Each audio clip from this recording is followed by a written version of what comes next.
In the initial contact portion of the stance phase, elderly adults are more flexed at the hip and have more knee flexion. More hip flexion secondary to posture differences occurs in the elderly adult, perhaps because of a more kyphotic spine and more forward trunk lean. The knee flexion is due to limited knee extension motion resulting from short or stiff hamstrings.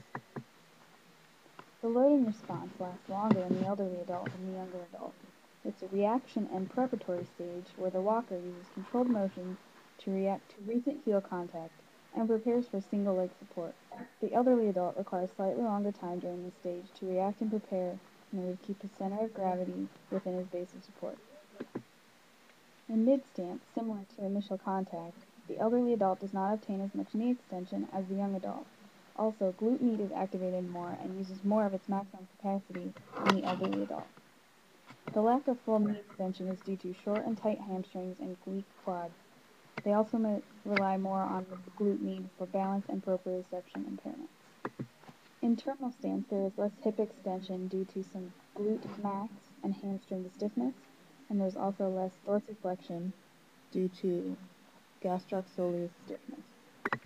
In the swing phase, pre-swing, elderly adults have a shorter relative swing phase because they take shorter steps and have a shorter stride length. There's a decreased plantar flexion range of motion because of some dorsiflexion stiffness, and less push-off due to a gastroc-soleus weakness. There is less knee flexion in initial swing and mid-swing, and less knee extension in terminal swing. All phases of swing have decreased knee range of motion, but not because of a decreased available range of motion, but because of a fear of falling causes them to take shorter steps.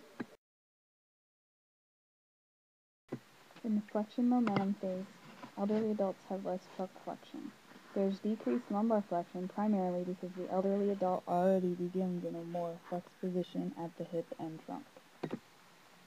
In the momentum transfer phase, there is less trunk flexion, less dorsiflexion, and less neck extension. These limited motions are primarily due to stiffness in the joints and shortness in the muscles. In the extension phase, there is less knee extension, less hip extension, and less trunk extension. These decreases in thoracic extension are the result of general decreases in range of motion in the elderly adult. A trunk extension may be particularly limited due to a kyphotic spine. In the stabilization phase, it takes elderly adults slightly longer to adjust their bodies so their center of mass is within their base of support. The weight shifts may also be slightly larger. Possible proprioception, sensation, and balance impairments may cause the elderly adult to weight shift slightly more and take longer to stabilize once standing.